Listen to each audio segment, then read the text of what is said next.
IMF سے جو مانگنے جاتے ہو تو کبھی یہاں کے بھی عرض کر دو گنج بخش فیض عالم مظہر بھائی نور کیا خدا، کہنے، خدا تمہیں ہدایت دے، تمہاری عقل پہ پتھر پڑ گئے، یا ایھا الذین آمنوا لا تتخذوا اليہود والنصارى اولیاء ہیں، وہاں تم جا رہے ہو، یہاں میلہ لگا ہے، یہاں فیض بٹ رہا ہے، کانٹے مار رہا ہے فیض، وہ یہاں آ جاؤ، خدا ان کو عقل دے، یہاں ہو گنج بخش فیض عالم مظہر نور، انہوں نے بنایا، کیا انہوں نے بنایا؟ وہ تو مٹانے والے ہیں، وہ تو ان کو ایک آنکھ نہیں بھاتا یہ پاکستان، تو چاہتے ہیں آج ختم ہو جائے، یہ تو قربان جاؤں، بات صرف یہ سب تمہارا کرم ہے آقا کے بعد اب تک صبح قیامت تک قائم رہے گا یہ نہیں جائے گا کہیں بھی، انشاءاللہ۔ یہ جب یہ بنے نا، یہ سری لنکا والا معاملہ بنا، دیوالیہ ہو گیا، ختم ہو گیا، بچے بڑے پریشان تھے، میں نے کہا خدا کا نام لو، کیا تمہیں سری لنکا اور پاکستان میں کوئی فرق نظر نہیں آ رہا؟ کیا کہنے، واہ وہ سری لنکا ہے، یہ پاکستان ہے، کیا کہنے، واہ واہ، یہ وہ سری لنکا ہے، ٹھیک ہے، حالات بڑے پریشان کن تھے اس وقت، ہر بندہ ڈرا ہوا تھا جی، بس اب خزانہ ختم ہو گیا، میں نے کہا اللہ کے بندو خزانہ کا کیسے ختم ہو گیا؟ ہاں یہ حضور نبی علیہ السلام کا فیض ہے، ادھر سے نہیں خزانے ختم ہو گئے، انما انا قاسم واللہ یؤتی، یہ نہیں ختم ہوگا، حالات بڑے بڑے ہیں، بڑے پریشان کن، میں تو بس آپ کے پروگرام سے اپنے حکمرانوں کو یہی کہوں گا، وہاں جاتے ہو تو یہاں کیوں نہیں جاتے؟ اللہ اکبر، کیوں نہیں جاتے ادھر؟ کہتے ہیں کہ گنج ختم ہو گیا، خزانہ گنج بخش تو ہے نا، گنج بخش تو ہے نا حضرت جی، کیوں نہیں جاتے حضرت جی؟ جا کے تو دیکھو، اور یہ شعر حضرت جی یہ نہیں میں نے کہہ دیا، انہوں نے کہہ دیا، انہوں نے کہنے والے بھی سلطان الہند ہیں، یہ نہیں کہ زید نے کہہ دیا، بکر نے کہہ دیا، حضرت دیکھو تو اسے کہنے والے کون ہیں؟ گنج بخش فیض عالم مظہر نور خدا نا کی سارا پیر کامل، میں تو کہتا ہوں اپنے حکمرانوں کو یار ہر جمعہ جا کے نبی علیہ السلام کی بارگاہ میں پڑھو جا کے، اور وہاں عرض کرو یا رسول اللہ، آپ کا پاکستان، آپ کا پاکستان جس کو محمد علی نے بنایا، جس کو جماعت علی نے بنایا، جس کو ہم نے اچھا نہیں کیا، حضور غلطی ہو گئی، ہمیں معاف فرما دیں اور کرم نوازی فرمائیں، نہ حالات بدلے تو میں جرمدار ہوں، بہت اچھے حضور، جائے تو صحیح ہے، کچھ جائے تو صحیح ایک بار، داتا صاحب ہیں جی، بابا صاحب ہیں، بہاؤدین زکریا ملتانی ہے، مطلب اللہ کے دشمنوں کو منانے جاتے ہیں کہ وہ مان گئے تو کام بن جائے گا، اللہ کے دوستوں کو چھوڑ کر ادھر جاتے ہیں، ادھر نہیں آتے کوئی، دبئی جائیں گے، رشیا جائیں گے، ورلڈ بینک جائیں گے، لیکن ادھر نہیں آتے، اللہ ولی الذین آمنوا یخرجہم من الظلمات الی النور، ہر مشکل دی کنجی یارو ہتھ ولیاں دے آئی، ہر مشکل دی کنجی یارو ہتھ مرداں دے آئی، مرد نگاہ کرے جس ویلے مشکل رہے نہ کھائی، آگے تو دیکھو یار، کبھی جھولی پھیلاؤ تو صحیح، ادھر پھیلاتے ہو جا کے، اللہ کے دشمن، اللہ کے رسول کے دشمن ہیں، ادھر جاتے ہو، ادھر کیوں نہیں آتے ہیں؟ اللہ ان کو ہدایت دے، آمین اللہ ان کو ہدایت۔ اللہ تعالیٰ ڈاکٹر سلیمان مصباحی صاحب، ان کے ساتھیوں اور ان کے فالوورز کو ہدایت دے۔ ابھی کچھ دنوں پہلے ڈاکٹر صاحب کا یہ کلپ بڑا وائرل ہوا، جس میں وہ پاکستان کے حکمرانوں کو یہ مشورہ دے رہے ہیں کہ وہ جو غیروں کے پاس جاتے ہیں مدد کے لیے، کبھی IMF کے پاس جاتے ہیں، کبھی ورلڈ بینک کے پاس جاتے ہیں، کبھی امریکہ کے پاس جاتے ہیں، چین کے پاس جاتے ہیں، تو انہیں وہاں جانے کی کیا ضرورت ہے جب پاکستان میں بزرگان دین کے مزار موجود ہیں؟ ان کو چاہیے کہ وہاں پہ جائیں اور ان بزرگوں سے مانگیں۔ ان کا یہ کہنا تھا کہ یہاں تو اللہ تعالیٰ کا ایک طرح سے فیض عام ہے۔ تو خیر، کیا ہی اچھا ہوتا کہ ڈاکٹر سلیمان مصباحی صاحب لوگوں کو یہ مشورہ دیتے اور حکمرانوں کو بھی یہ مشورہ دیتے کہ دیکھیں، غیروں کے پاس کیوں جاؤ جب کہ تمہارے پاس رب موجود ہے، تمہارا وہ رب جو زمین و آسمان کا مالک ہے، وہ رب جس کے ہاتھ میں تمام رزق کی کنجیاں ہیں، اور جو اس پوری کائنات کا تنہا مالک ہے، اس کے پاس جاؤ، وہ تمہیں عطا کرے گا۔ لیکن بہرحال انہوں نے اپنا موقف پیش کیا، بیسیکلی وہ ایک مکتبہ فکر کو ریپرزینٹ کرتے ہیں، اور اس مکتبہ فکر کے نزدیک تو جو بھی دنیا سے جا چکے ہیں بزرگ، ان کو بھی آپ مدد کے لیے پکار سکتے ہیں، بالکل ایسے ہی جیسے کہ آپ کو کام پڑتا ہے تو آپ کسی کو ریکویسٹ کر دیتے ہیں، یا آپ کسی بزرگ کو دیکھتے ہیں تو آپ اسے ریکویسٹ کر دیتے ہیں کہ بھی میرے لیے دعا کریں۔ تو جس طرح آپ یہاں پہ مدد مانگ لیتے ہیں، اسی طریقے سے جو دنیا سے جا چکے ہیں بزرگان دین خاص طور پہ، ان سے بھی مدد مانگنے میں کوئی حرج نہیں. لیکن بہرحال قرآن و سنت کی روح سے یہ بات درست نہیں ہے، یہ نظریہ جو ہے یہ غلط ہے، باطل ہے. اگر تو اس کو صحیح مان لیا جائے تو پھر اس طرح کی لاجک تو وہ قومیں بھی پیش کرتی رہی ہیں جو باقاعدہ شرک میں مبتلا تھی. لیکن بعد میں کیا ہوا کہ آہستہ آہستہ انہوں نے بت پرستی شروع کر دی. تو اس قسم کی جو باتیں ہوتی ہیں، جو صغرا کبریٰ جوڑ کے نکالی جاتی ہیں، یہ بڑی نقصان دہ ہوتی ہیں بعد میں جا کر. تو خیر اس پہ تو بہت کچھ کہا جا سکتا ہے. قرآن مجید کا یہ مین موضوع ہے. اگر ہم یہ کہیں تو غلط نہ ہوگا کہ قرآن کے جو بڑے ٹاپکس ہیں ان میں سے سب سے بڑا جو ہے وہ شرک ہی ہے.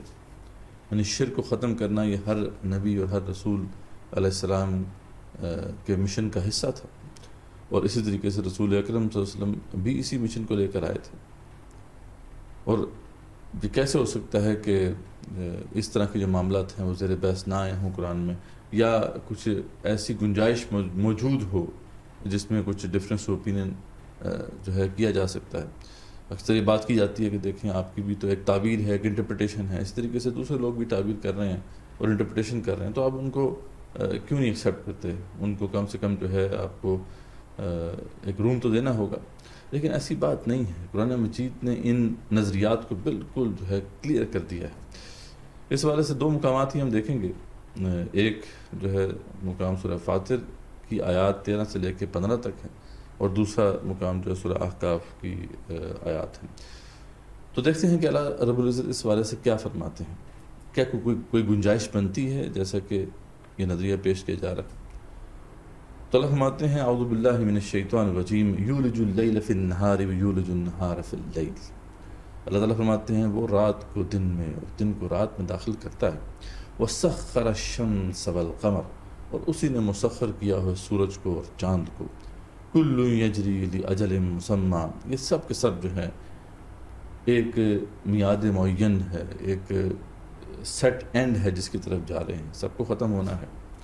ذالکم اللہ ربکم لہ الملک.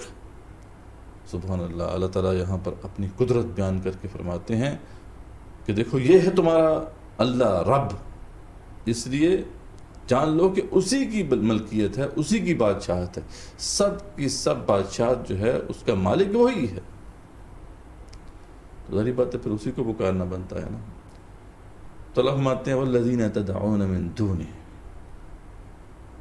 اور تم جو اللہ کے سوا اوروں کو پکارتے ہو، ما یملکون من قطمیر، ان کے پاس کھجور کی گٹھلی کے اوپر جو جھلی لگی ہوتی ہے اس برابر بھی کوئی اتھارٹی نہیں ہے. موازنہ ہے. دیکھیں ایک طرف وہ رب ہے جس کے قبضہ قدرت میں ہر شے ہے کائنات کی، اور ایک طرف وہ لوگ ہیں کہ جو اس پوری ڈومینین میں ایک کھجور کی گٹھلی کے اوپر لگی ہوئی جھلی برابر بھی کوئی حیثیت نہیں رکھتے، کوئی مقام نہیں رکھتے، لیکن پھر بھی لوگ جو ہیں ان کو پکار رہے ہوتے ہیں. آگے اللہ فرماتے ہیں کہ ان تدعوہم لا يسمعوا دعاءکم. چلو اللہ کہتے ہیں پکارنا تو پکار لو. ہماری بات یہاں فری بل دی اللہ تعالیٰ نے، اس کا حساب تو دینا پڑے گا. لیکن اللہ فرماتے ہیں ان تدعوہم، اگر تم ان کو پکارو بھی، لا يسمعوا دعاءکم، وہ تمہاری دعاؤں کو نہیں سن سکتے. بڑی واضح بات ہے، وہ تمہاری دعاؤں کو نہیں سن سکتے. وَلَوْ سَمِعُوا، اور اگر سن بھی لیں مَسْتَجَابُوا لَكُمْ، اس کو پورا نہیں کر سکتے، فریاد رسی نہیں کر سکتے، اس پہ کوئی ایکٹ اپون نہیں کر سکتے. سبحان اللہ. یعنی کتنی کلیئر یہ آیت ہے. اکثر یہ بات کی جاتی ہے کہ جب ہم تنقید کرتے ہیں اس مکتبہ فکر کے اوپر تو وہ کہتے ہیں کہ دیکھیں یہ تو آپ ذاتی کرتے ہیں ہمارے ساتھ کہ وہ آیات جو مشرکین کے لیے ہیں اب وہ آپ ہمارے اوپر لگا دیتے ہیں. لیکن یہ آیت تو اب بڑی واضح ہے نا. مشرکین تو بتوں کی پوجا کیا کرتے تھے، لیکن یہاں پہ تو معاملہ بالکل ڈفرینٹ نظر آ رہا ہے. یہاں پہ تو بات ہو رہی ہے ان لوگوں کی جن کو لوگ پکارتے ہیں اور وہ باقاعدہ انسان ہیں، کیونکہ یہی تو کانٹیکسٹ ہے نا، بات کی جا رہی ہے کہ ان تدعوہم لا يسمعوا دعاءکم، اب بت تو نہیں سنتا نا، یہ تو ان لوگوں کی بات کی جا رہی ہے، ان بزرگوں کی بات کی جا رہی ہے جن کو عام طور پہ لوگ پکارتے ہیں. اور اگر سن بھی لیں وَلَوْ سَمِعُوا مَا اسْتَجَابُوا لَكُمْ، تو اس کو وہ پورا نہیں کر سکتے، فریاد رسی نہیں کر سکتے. وَيَوْمَ الْقِيَامَةِ يَكْفُرُونَ بِشِرْكِكُمْ، بلکہ وہ تو قیامت والے دن ان کے اس شرک کا انکار کر دیں گے. یعنی تمہارا جو شرک ہے یہ کر رہے ہو تم، اس کا وہ انکار کر دیں گے. وہ کہیں گے کہ ہمیں نہیں پتا تھا کہ ہمارے ساتھ پیچھے یہ کیا کرتے رہے. وہ تو اعلان برات کر دیں گے روز محشر ان لوگوں سے جو کہ ان کو پکار رہے تھے مدد کے لیے. کیونکہ ظاہری بات ہے، اور ہم بالکل ایسے ہی سمجھتے ہیں کہ حضرت علی حجویری ہو جائیں یا معین الدین چشتی ہو جائیں یا بہاؤالدین زکریا ہو جائیں یا شیخ عبد القادر جیلانی ہو جائیں رحم اللہ علیہم، انہوں نے تو کبھی بھی یہ نہیں کہا ہوگا لوگوں کو کہ وہ ان سے پکارے اور ان سے مدد مانگے اور ان کو پکارے. یہ تو بات کی خرافات ہے جو آ گئی ہیں. تو اس لیے ایسے نیک لوگ جو ہیں وہ تو اعلان برات کر دیں گے ان سے روز محشر. اور آگے بڑی خوبصورت بات اللہ فرماتے ہیں کہ وَلَا يُنَبِّئُكَ مِثْلُ خَبِيرٍ. اے رسول اکرم صلی اللہ علیہ وسلم سے اب خطاب کر رہے ہیں اللہ تعالیٰ اپنے حبیب سے کہ آپ کو اللہ تعالیٰ جیسا خبردار کرنے والا نہیں ملے گا. یعنی آپ کو کوئی ہے جو اللہ تعالیٰ جیسا خبردار خبریں دینے والا ہو؟ کوئی بھی ایسا نہیں ہوگا جو اس طرح کی خبریں آپ تک پہنچائے. یقیناً اس میں کوئی شک نہیں ہے، اللہ رب العزت ہی یہ کام کر سکتے ہیں. تو انہوں نے وہاں پہ اعلان برات کر لینا ہے. تو اب اس کے برعکس اللہ کیا فرماتے ہیں؟ یا ایھا الناس، لوگو کان کھول کے سن لو، انتم الفقراء الی اللہ، تم سب کے سب محتاج ہو اللہ کی طرف. اللہ کی طرف تم محتاج ہو اور کسی کے محتاج نہیں. اس لیے اللہ کو پکارو، اللہ کی طرف تم محتاج ہو. واللہ هو الغنی الحمید، اور وہ اللہ وہ ہے جو غنی ہے، وہ سب سے بے نیاز ہے اور تمام خوبیوں والا ہے. سبحان اللہ. یعنی اس واضح مقام کے بعد اب کیا گنجائش آ جاتی ہے اس عقیدے کی کہ جی دیکھیں گے ہم تو بزرگوں کو پکار رہے ہیں دنیا سے جا چکے کہ وہ ہماری مدد کریں گے. دوسرا مقام جو ہے سورہ احقاف کا یہ مقام ہے، آیت 5 اور آیت 6. اللہ فرماتے ہیں کہ وَمَنْ أَضُلُّ مِمَّنْ يَدْعُو مِنْ دُونِ اللَّهِ مَنْ لَا يَسْتَجِيبُ لَهُ إِلَى يَوْمِ الْقِيَامَةِ. اور اس سے بڑھ کر گمراہ اور کون ہو سکتا ہے؟ سبحان. یعنی اس سے بڑھ کر اور کون گمراہ ہو سکتا ہے جو اللہ کے سوا ایسوں کو پکارتا ہے جو قیامت تک اس کی دعا قبول ہی نہیں کر سکتے. یعنی دعا سن کے اس پہ ایکٹ اپون نہیں کر سکتے، استجاب نہیں کر سکتے، اس کی فریاد رسی نہیں کر سکتے. اس سے بڑا گمراہ اور کون ہو سکتا ہے؟ دیکھو ہم بات تو نہیں کر رہے ہیں، تو اللہ تعالیٰ کا قرآن ہے. اس لیے ہم تو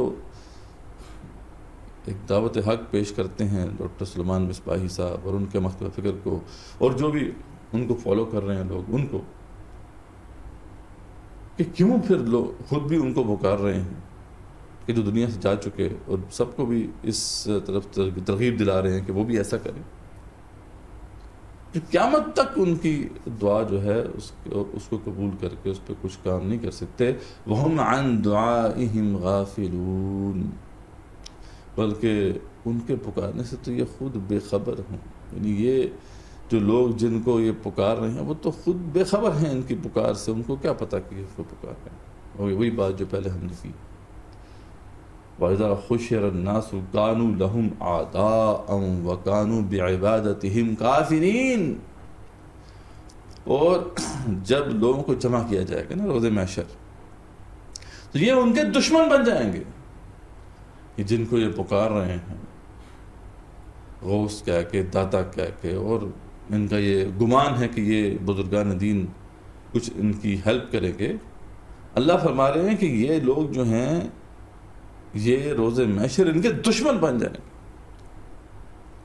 نے پہلے بھی دیکھا کہ اللہ فرماتے ہیں کہ اللہ نے برات کر دیں گے. ان کو جب معلوم ہوگا کہ ان کے پیچھے یہ لوگ کیا باتیں کرتے رہے ہیں، وہ تو نیک لوگ تھے، ظاہر بات ہے وہ تو اسی وقت ان کو کہیں گے یار تم نے کیا کیا یہ ہمارے بات. ہم نے تو کسی کو یہ نہیں کہا تھا کہ ہم سے مانگنا شروع کر دو، ہم نے تو اللہ سے جوڑا تھا، تو ہمارے ساتھ کیسے جڑ گئے؟ تو اللہ فرماتے ہیں وَإِذَا حُشِرَ النَّاسُ كَانُوا لَهُمْ أَعْدَاءً وَكَانُوا بِعِبَادَتِهِمْ كَافِرِينَ. اور ان کی یہ جو عبادت ہے، پرستش ہے، اس سے صاف انکار کرتے ہیں. اب ان بعض مبرہن آیات کے بعد کیا گنجائش رہ جاتی ہے اس نظریے کی جو کہ پیش کیا گیا ہے؟ بلکہ یہ چیلنج ہے، بہت اور بھی دلائل ہیں جو پیش کی جا سکتے ہیں. یہ چیلنج ہے کہ قرآن و سنت میں سے کوئی ایک دلیل پیش کرتے ہیں یہ لوگ براہ راست. یعنی براہ راست سے مراد میری یہ ہے کہ کوئی آیت ہو جس پہ اللہ تعالیٰ نے کہا ہو کہ تم جو ہے جو دنیا سے بزرگ جا چکے ہیں ان سے مانگ سکتے ہو، یا رسول اکرم صلی اللہ علیہ وسلم کی کوئی حدیث پیش کر دیں صحیح جس میں آپ صلی اللہ علیہ وسلم نے یہ کہا ہو کہ تم جو ہے ان بزرگوں کو پکار سکتے ہو جو دنیا سے جا چکے ہیں، یا کوئی رسول اکرم صلی اللہ علیہ وسلم کا ایکٹ یا عمل بتا دیں کہ انہوں نے کبھی ایسا کیا ہو، کبھی انہوں نے، جو ان سے پہلے تو کئی انبیاء رسول علیہ السلام گزر چکے ہیں نا. ابراہیم علیہ السلام کو کیا کہا ہو انہوں نے کہ ان کو پکارا ہو، موسیٰ علیہ السلام کو پکارا ہو، عیسیٰ علیہ السلام کو پکارا ہو. کوئی تو ہو کوئی ایسا انسیڈنٹ جو ریکارڈڈ ہو صحیح حدیث کے اندر، کوئی بھی نہیں ملے گا. یا صحابہ رسول صلی اللہ علیہ وسلم رضوان اللہ تعالیٰ علیہم ان کے ہاں دکھا دیں کہ انہوں نے کبھی ایسا کیا، انہوں نے رسول اکرم صلی اللہ علیہ وسلم کو پکارا ہو ان کے دنیا سے جانے کے بعد.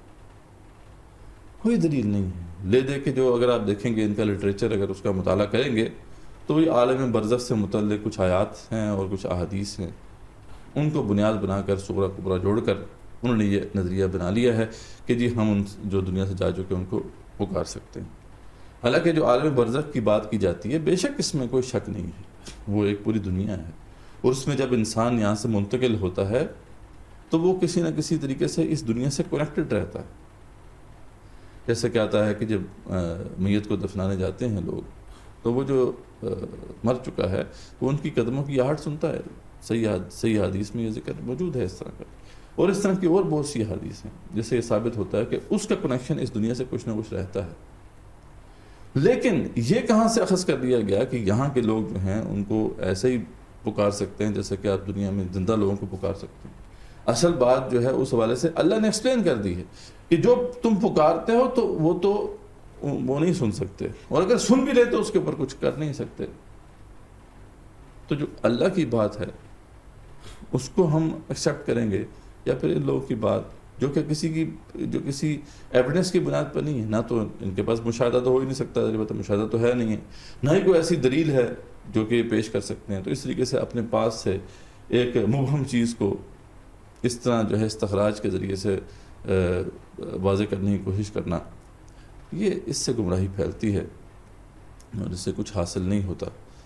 تو ہم بہرحال دعائی کرتے ہیں اللہ تعالیٰ سے بھی کہ اللہ تعالیٰ ان سب لوگوں کو ہدایت دے، اور ہم دعوت حق پیش کرتے ہیں ڈاکٹر سلمان مصباحی صاحب اور ان کے ساتھیوں اور فالوورز کو کہ دیکھو قرآن مجید کی بات سنو، اس میں کوئی ایسا عقیدہ یا نظریہ نہیں نظر آئے گا آپ کو کہ آپ ان بزرگوں کو پکاریں جو دنیا سے جا چکے ہیں. جو دنیا میں موجود ہیں ٹھیک ہے، ان کو آپ ریکویسٹ کر سکتے ہیں کہ آپ میرے لیے دعا کرتے ہیں. کوئی آپ کو کام پڑ جاتا ہے کسی انسان سے، آپ ریکویسٹ کر لیتے ہیں مدد کے لیے، تو یہ بالکل بھی شرک نہیں ہے یا کوئی غلط بات نہیں ہے. لیکن جو دنیا سے بزرگ جا چکے ہیں وہ عالم برزخ میں ہیں، ان کی کیا کنڈیشن ہے ہمیں نہیں پتہ. اس لیے ایک ایسی مبہم سی بات کے اوپر ایسا نظریہ کھڑا کر لینا یہ کوئی مناسب بات نہیں ہے. اللہ تعالیٰ ہمیں صحیح بات کو سمجھنے اور سمجھانے کی توفیق عطا فرمائے. جزاکم اللہ خیر.